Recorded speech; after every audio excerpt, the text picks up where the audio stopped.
Hello ninth class.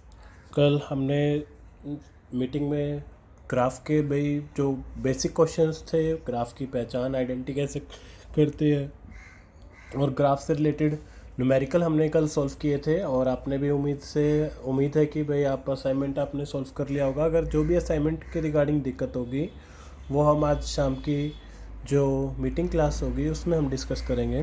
तो आज हमें क्लास टॉपिक, छोटा सा टॉपिक है जो इस चैप्टर का रहता है, वह है यूनिफॉर्म सर्कुलर मोशन। अब बेटा जी, यूनिफॉर्म सर्कुलर मोशन क्या कहता है? उससे पहले हम सर्कुलर मोशन कहते हैं। सर्कुलर मोशन कहता है कि अगर एक बॉडी सर्कुलर पाथ में, एक सर्कुलर ट्रैक के अंदर अगर मूव कर रही है तो उस बॉडी के मोशन को कहेंगे हम सर्कुलर मोशन। जैसे अगर आप गोल गोल गोल गोल किसी चीज़ के आसपास घूम रहे हो तो उस केस में आपका जो मोशन होगा वो सर्कुलर मोशन कहलाया जाएगा। एक और इसमें छोटी सी बात कही गई है बेटा जी, जब कोई ऑब्जेक्ट सर्कुलर मोशन में यानी कि एक सर्कुलर पाथ में ट्रैवल करता है तो उसका डायरेक्शन कंटिन्यूसली चेंज होता है। और अगर आपको याद हो, पीछे हमने एक चीज़ कही थी कि वेलोसिटी चेंज करने के दो तरीके क्या थे, या तो डायरेक्शन चेंज कर दो या फिर डायरेक्ट आप स्पीड चेंज कर दो। तो यूनिफॉर्म सर्कुलर मोशन में जब सर्कुलर ट्रैक में तो बार बार डायरेक्शन चेंज हो रहा है, तो यानी कि वेलोसिटी चेंज होगी। और जब वेलोसिटी चेंज होगी तो क्या होता है, एक्सेलरेशन होता है। तो वही यही बात कही है कि अगर एक ऑब्जेक्ट या कोई बॉडी एक सर्कुलर ट्रैक में मूव करती है तो वो कंटिन्यूसली डायरेक्शन चेंज करने की वजह से वो कंटिन्यूसली एक्सेलरेट होती है, चाहे वो यूनिफॉर्म स्पीड में भी क्यों ना हो, कांस्टेंट स्पीड में भी क्यों ना हो, लेकिन फिर भी वो एक्सेलरेट करेगी क्योंकि उसका डायरेक्शन चेंज हो रहा है। यूनिफॉर्म सर्कुलर मोशन अब कहा गया है, कहते हैं जब एक यूनिफॉर्म स्पीड के साथ एक ऑब्जेक्ट एक सर्कुलर पाथ पे मूव करे तो उस मोशन को कहेंगे हम यूनिफॉर्म सर्कुलर मोशन।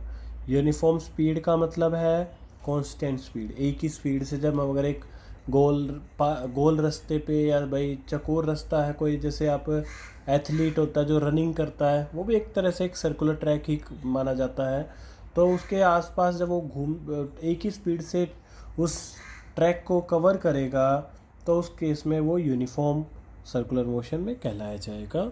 ठीक है भाई, देखिए यहाँ पे एक और बात कही गई थी, कहते हैं जो ये मोशन है सर्कल के अंदर, चाहे वो कांस्टेंट स्पीड में हो, लेकिन ये एग्जांपल किसका है, एक्सेलरेट मोशन का। क्यों है एक्सेलरेट मोशन का? क्योंकि सर्कल के अंदर डिस्टेंस, डायरेक्शन बार बार चेंज होती रहती है, जिसकी वजह से वो एक्सेलरेट करेगा। अब सेंट्रीपिटल फोर्स, बेटा जी ये फोर्स सेंट्रीफ्यूगल और सेंट्रीपिटल दो तरह के फोर्स होते हैं।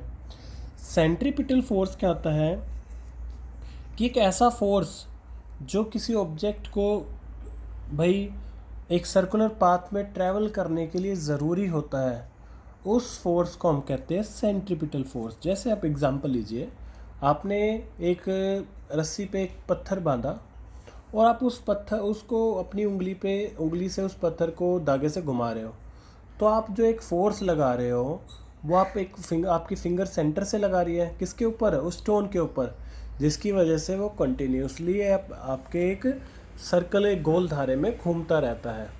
तो उसी तरह के उस फोर्स को हम कहते हैं सेंट्रीपिटल फोर्स, यानी कि जो एक सेंटर से एक फोर्स लगता है, सेंटर से एक फोर्स लगता है जो आपका किसी ऑब्जेक्ट को मूव करने में मदद करता है सर्कुलर पाथ में।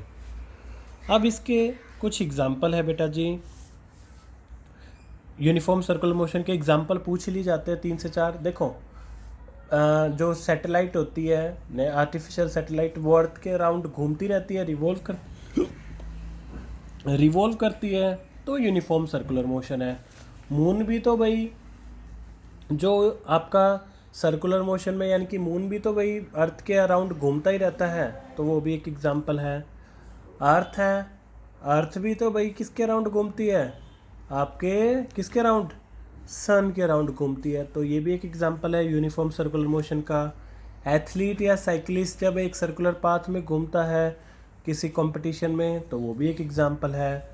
घड़ी की सुई, चाहे वो मिनट हैंड हो, चाहे वो आवर हैंड हो, चाहे वो सेकंड हैंड हो या टिप का हो, वो भी कंटिन्यूसली कौन से मोशन में होती है, सर्कुलर मोशन में। तो ये 5 आपके सर्कुलर मोशन के एग्जाम्पल थे। लास्ट जो एक टॉपिक था कि ये सर्कुलर मोशन को कैलकुलेट कैसे करेंगे, तो बेटा जी इसका फॉर्मूला होता है वेलोसिटी इक्वल टू 2πr/t। अब 2πr क्यों लिया? क्योंकि बेटा जी अगर कोई ऑब्जेक्ट है जैसे कि जैसे ये रहा, तो ये 2πr है, ये सर्कल है। अब यहाँ पे जो डिस्टेंस होगा, तो डिस्टेंस तो ये बाहर बार का सर्कल ही तो होगा ये, और जो बाहर बार की जो लेंथ होती है वो किसके इक्वल होती है? सर्कमफ्रेंस के। और सर्कमफ्रेंस का फॉर्मूला क्या होता है? 2πr। ठीक है, तो जाहिर सी बात है 2πr तो डिस्टेंस हो गया एक तरह से, और नीचे क्या है? टाइम ही तो है। तो वेलोसिटी का फॉर्मूला हो गया 2πr/t। अब एक क्वेश्चन था, जैसे एक साइकिलिस्ट है, सर्कुलर पाथ में मूव किया, 2 मिनट में 210 डायमीटर के सर्कल में वो राउंड कर रहा है, तो बताओ उसकी स्पीड क्या होगी? अब देखो बेटा, टाइम था मिनट में, तो मैंने सेकंड में चेंज कर लिया। डायमीटर गिवन था 210, तो उसको चेंज करके हमने रेडियस में करा। रेडियस कितना आ गया? रेडियस आ जाएगा आपका 105। कैलकुलेट किया, आ जाएगा हमारा 5.5। एक इसी तरह का क्वेश्चन आपकी एक्सरसाइज में भी है। आप प्लीज़ इस क्वेश्चन को सॉल्व कर लेना, और क्वेश्चन मैं बता देता हूँ आपको कहाँ मिलेगा। आपकी एक्सरसाइज का लास्ट क्वेश्चन, क्वेश्चन नंबर 10, उसमें आपको रेडियस गिवन है, टाइम आवर में गिवन है, और रेडियस जो है वो किलोमीटर में गिवन है, तो आप सीधा उससे वेलोसिटी निकाल सकते हो। ठीक है बेटा जी, तो इस क्वेश्चन को आप कर लीजिए, सभी से रिक्वेस्ट है। और 9th क्वेश्चन भी आप कर सकते हो कंटिन्यूसली। आई गेस्ट आपके एनसीईआरटी के सारे क्वेश्चन हमने डिस्कस कर लिए हैं। एक और बात थी, शायद मैंने ये बताया नहीं था, ओडोमीटर और स्पीडोमीटर के बारे में शायद मैंने ना बताया हो। तो ओडोमीटर तो बेटा जी एक ऐसा डिवाइस होता है जो डिस्टेंस को मेज़र करता है। जैसे हम गाड़ियों में या बाइक पे आपने देखा होगा, सामने एक रीडिंग लिखी रहती है जो बताती है भाई गाड़ी कितना चल चुकी है या कितना चलेगी। तो जो ये रीडिंग होती है वो बताता है, वो ओडोमीटर ही होता है जो बताता है कि कितना डिस्टेंस कवर किया है। और स्पीडोमीटर किसको कैलकुलेट करता है? अगर कोई मूविंग बॉडी है तो स्पीडोमीटर उस ऑब्जेक्ट की स्पीड को बताता है। जैसे आप गाड़ी में बैठते हो, वो जो नीडल होती है वो मूव करती है, तो हम कहते हैं 50 की स्पीड, 60 की स्पीड, 70 की स्पीड। तो वो कौन डिटेक्ट करता है? स्पीडोमीटर डिटेक्ट करता है। नोट्स में हालांकि ओडोमीटर और स्पीडोमीटर के बारे में लिखवा दिया गया था, बट शायद मैंने इस टॉपिक को बताया नहीं था।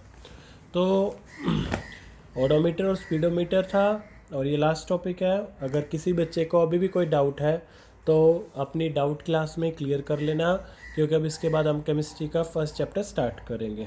ठीक है, और ये नोट्स और नोट्स आपको अभी भेज दिए जाएंगे, और वीडियो भी आपके पास आ रही है। और बेटा जी प्लीज़ सारे जितने भी न्यूमेरिकल्स हैं खुद प्रैक्टिस करो। जो आपके पास कोई असाइनमेंट स्कूल से प्रोवाइड है उसको सॉल्व करने की कोशिश करो, लेकिन प्रैक्टिस ज़रूर करो। ठीक है।